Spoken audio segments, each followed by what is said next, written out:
Et puis ce scandale dont je vous parlais dans les titres, 20 pygmées invités au Festival panafricain de musique ont été logés dans le zoo de Brazzaville sous le regard des curieux venus les scruter et les filmer. Leur situation a été dénoncée par l'Observatoire congolais des droits de l'homme. Quelque part entre les cages à oiseaux et d'autres animaux de la forêt équatoriale, il était possible jusqu'à hier de voir au zoo de Brazzaville un groupe de pygmées baka.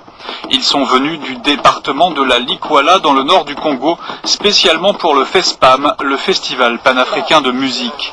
Alors que d'autres délégations sont logées à l'hôtel, les pygmées n'ont eu droit qu'à une tente. Alors, vous savez que les pygmées aiment le milieu forestier et pour garder leur identité, il fallait qu'ils soient ici. C'est en partenariat avec le ministère des Eaux et Forêts. Une initiative dénoncée par l'Observatoire congolais des droits de l'homme car elle met en lumière la discrimination dont sont victimes les pygmées. Ces peuples autochtones sont souvent considérés comme des sous-hommes, voire des animaux par les autres peuples de la région. Les autorités avaient même affirmé il y a quelques mois que les pygmées logés à l'hôtel emportaient tout en partant, ce qui expliquerait leurs conditions actuelles d'hébergement. Tous les citoyens congolais sont égaux en dignité et en droit. On ne peut pas penser discréditer toute une communauté pour des actes qui ne sont pas avérés.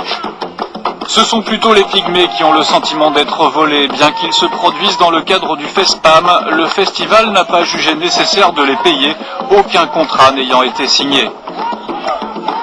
Finalement, le ministère de la Justice et des Droits Humains a donné l'ordre au FESPAM de payer leurs cachets et ils ont été relogés dans un lycée technique avec les autres délégations nationales.